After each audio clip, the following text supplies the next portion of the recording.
The Cleveland Browns are one of several teams in the NFL being heavily affected by the 2018 quarterback draft class. Baker Mayfield, Sam Darnold, Lamar Jackson, and Josh Allen are all rounding out their third NFL seasons, which means 4 franchises have one big question to ask.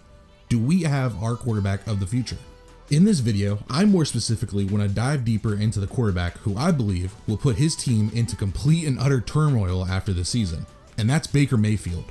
After a stellar rookie season where Mayfield broke the rookie touchdown record, beating Peyton Manning and Russell Wilson's old record, Mayfield took a huge step back in year 2, throwing for just over 3,800 yards, 22 touchdowns to 21 interceptions, with a team that brought in all-pro wide receiver Odell Beckham Jr. and Kareem Hunt. In year 3, Cleveland brought out all the stops, firing Freddie Kitchens and hiring former Vikings OC Kevin Stefanski as head coach. Cleveland is currently 9-3 and sitting at the 5th seed in the AFC. With all of this success, you have to ask yourself, is Baker playing a major role in Cleveland's success, or is he just along for the ride? In 12 games this year, Baker has thrown 30 or more passes in a game just 4 times. He's completed at least 60% of his throws in a game just 7 times. He has just 1 game of 300 passing yards or more. Cam Newton has 2 games over 300. Alex Smith has started 4 games this year. For the first time, Alex Smith has actually started an NFL football game since 2018. Even Alex Smith has 2 games over 300 yards passing, and 1 game he didn't even start. I hear from Cleveland fans all the time. I just heard this on the Rich Eisen show, and I even live in Ohio. So listen, I hear this a ton. Baker hasn't thrown a pick in his last 5 games, which is honestly a really good thing for Cleveland and Baker. But how many touchdowns has Baker thrown in that 5-game span? 6. But in 3 of the 5 games, he didn't throw any touchdowns. So outside of a big win over the Tennessee Titans where he had his first 300 yards passing game and threw for 4 TDs, which is really good, he had 2 TDs in a 4-game stretch, which isn't going to cut it as a franchise quarterback. Looking back at some old stats, Blake Bortles had a 4-game stretch where he completed 65% of his throws, averaged 309 yards per game, threw for 13 TDs to just 3 interceptions, while rushing for 2 touchdowns. And even division rival Andy Dalton, in his second NFL season, he had a 6-game stretch where he completed 60% of his throws for 1,183 yards, 12 TDs to just 3 picks, and 3 rushing touchdowns while leading the Bengals to a 5-1 record. All I'm saying is, even the most average quarterbacks can get on a nice hot streak and get mistaken for being a franchise quarterback. Now on the screen is going to be the QB cycle model that I will refer to throughout the video. This is a repeated QB cycle that NFL teams have gone through over and over again. Some teams break the cycle early, but some teams make the mistake of making the full round, which more often than not kills a franchise's future. In my opinion, Baker Mayfield is not the quarterback of the future for the Cleveland Browns. You have to be careful who you give out that next big contract to, and I don't think Baker Mayfield is the guy you give it out to. The Cleveland Browns are one of the NFL teams that haven't been consistently good in 20 years. The Detroit Lions, New York Jets, Buffalo Bills, and Washington football team, and a few others have been stuck in this endless cycle of missing on QBs like I mentioned earlier, whether that was through the draft or free agency. There have been many teams that have ruined their franchise's futures by signing their QB to a long-term extension or taking the chance on a free agent. The first team that came to mind is the Cincinnati Bengals with Andy Dalton, who I mentioned actually earlier. From 2011 to 2014, Dalton led the Bengals to a 40-23-1 record, but would play horribly in the playoffs, going 0-4, throwing 1 touchdown to 6 interceptions in the 4 games. Even after all of this, Dalton would sign a 6-year, $96 million extension, and would never make the playoffs again with the Cincinnati Bengals. Another team that I really think has derailed their franchise is the Minnesota Vikings. The Vikings signed Kirk Cousins to a huge deal where he makes $21 million this year, $31 million next year, and $45 million in 2022, aka the highest salary in the NFL. The Vikings are stuck with Cousins until the year 2022. If the Vikings wanted to cut Cousins this very season, Minnesota would have to pay $62 million in dead cap. In 2021, they'll have to pay $41 million, but in 2022, they would only have to pay $10 million, which is much more manageable. So the Minnesota Vikings are now stuck with no Stephon Diggs because he didn't want to play with Kirk Cousins, and a lot of money was going towards 2 wide receivers. And now you have Kirk Cousins, who has pretty much proven that he isn't an elite quarterback. He's a good quarterback. I would definitely say maybe an above average quarterback, but he's not a Super Bowl winning quarterback, and I think a lot of people will agree on that. Alright, so now let's talk about Baker Mayfield and why I believe Cleveland will accept his 5th-year option or extend him to a bigger deal. Where we're currently sitting with Baker Mayfield and the Cleveland Browns is represented by step number 2 in the QB cycle model. Browns fans love to hate on the Pittsburgh Steelers for only having one loss while not really playing the best competition. But what worries me is, are the Cleveland Browns really a competent playoff team based on the schedule they played so far? Cleveland has beaten the 2-8-1 Cincinnati Bengals twice, Washington football team once, that's 4-7, Dallas 3-8, the Indianapolis Colts, who are 8-4, so that's a good win, the Houston Texans, who are 4-7, Philadelphia Eagles, who are 3-7-1, Jacksonville 1-10, and their latest win against the Tennessee Titans, who are 8-4. That's a combined opponent's win-loss record of 33, 55, and 2. So not the greatest strength of schedule for the Cleveland Browns.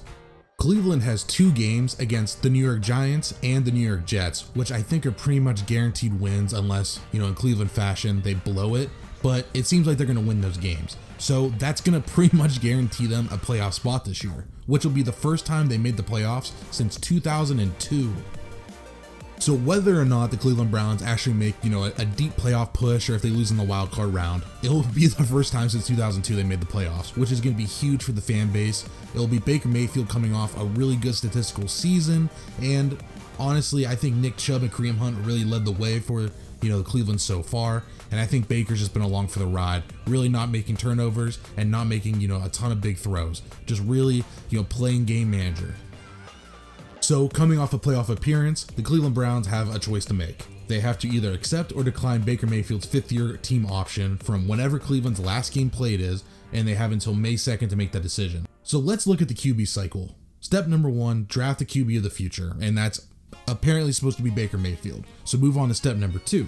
QB plays good, maybe not great, isn't elite, but it's still on a rookie deal, so the team has money to spend on a great defense, or in this case, a lot of offensive weapons and 2 great running backs with an amazing offensive line, and the team is going to make playoffs. So Cleveland has a decision to make on the future of Baker Mayfield. And I think it's pretty easy in saying no, but they have to say yes. The franchise, the fans, they will not allow, the organization to say no to Baker Mayfield. I think their hands are pretty much tied, and unless Baker Mayfield has a complete meltdown in 2021, Cleveland will more than likely sign Mayfield to a long-term deal to keep him in Cleveland, which, in my opinion, if you pay him, top 10 quarterback money, will be a big mistake for the future of the Cleveland Browns franchise. Alright, so let's look forward to 2021 and 2022. This will put us in step 3 of the QB cycle. The team signs the QB to a long-term deal or accepts his 5th-year option, and the team now has to adjust their roster due to the QB making, such an increased amount of money from, about 10 mil for Baker Mayfield into the 25 to 30 million range, and if they accept this 5th-year option, it'll actually be 36 million. How the 5th-year option works is pretty similar to a franchise tag. You add up the top 10 players at that position, so quarterbacks, salaries for the year 2022, and you take them, add them all together, divide it by 10, and find the median average, which will be about 36 million, which will be more than Patrick Mahomes. There's just no way that Baker Mayfield should ever be making that much money in a season.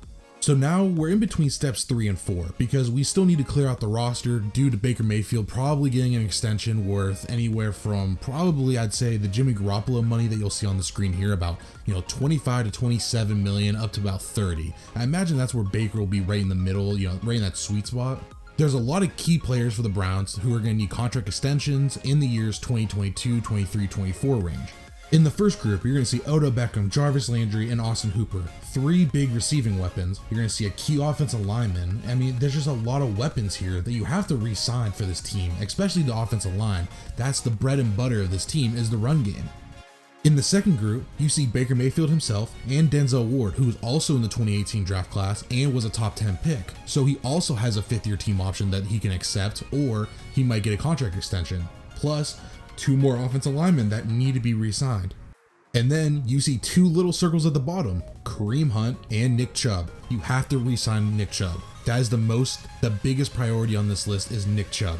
And if you want to keep the 2-headed monster going, you need to re-sign Kareem Hunt. I believe he's on until 2023, but if you want to keep him into his, about age 28, 29 season, you're going to have to re-sign him for a pretty decent amount of money. And carrying 2 running backs with a heavy quarterback contract is tough to do.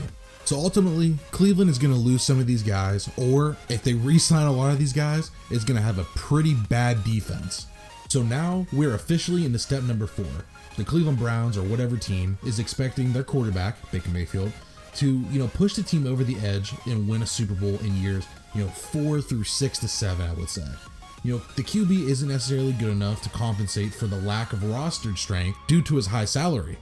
The goal of an NFL franchise is to win a Super Bowl.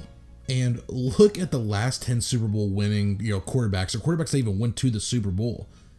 I mean, 7 of these guys were on rookie quarterback deals, which Baker Mayfield will not be on. So you're going to really need a quarterback to perform. And if you look at the quarterbacks that aren't on rookie deals, it's Ben Roethlisberger, Aaron Rodgers, Eli Manning, a million Tom Brady's, Peyton Manning's, Patrick Mahomes was still on his rookie deal, but, he's amazing. And 6 of these 8 guys are possibly Hall of Famers. 5 for sure are Hall of Famers. So, you need, if you're not on that rookie deal, you really need a quarterback that can take you to the next level. And I think we can all agree that Baker Mayfield isn't some transcendent talent. He's on this list with Jared Goff, Carson Wentz currently, Nick Foles, Jimmy Garoppolo, Joe Flacco, a lot of these fluky quarterbacks that you can tell have made it once and probably will never make it back again to another Super Bowl. And of those quarterbacks who I just said, all of them were on rookie deals except for Jimmy Garoppolo, and we saw how that Super Bowl turned out for him. He could have won it, but he choked pretty bad in that Super Bowl and played pretty poorly. So now the year is 2023, 2024, 2025. We're in step number 5 of the QB cycle now. The Browns get tired of Baker Mayfield at quarterback never performing to their standards and decides to move on from Baker Mayfield. If you move on to step number 6 right after that, the Browns, the team moves on. They wasted 4 to 6 years of talented players on the roster who they had to get rid of, really good players because they had to pay Baker Mayfield, so they just didn't have enough money to keep him around. For instance, Odell Beckham Jr., he's getting older, coming off an ACL surgery, and he wasn't really gelling with the Cleveland Browns, but we all know he's still a really talented receiver. He's probably going to be gone. Jarvis Landry's going to get kind of old in those seasons. He's going to be playing in his, 32, 33, 34-year-old season. Maybe he's gone. So where's the receiving weapons for Baker on this offense? And I think we can all agree on, Patrick Mahomes is here for the future in the AFC. You're going to have to go through Pat Mahomes. The playoffs run through Kansas City. Are you going to be able to beat him with a 2-headed monster of Nick Chubb and Kareem Hunt when he has all those weapons for a long time? Clyde Edwards-Helaire, Travis Kelce, Tyreek Hill, and who else, who knows who else they get?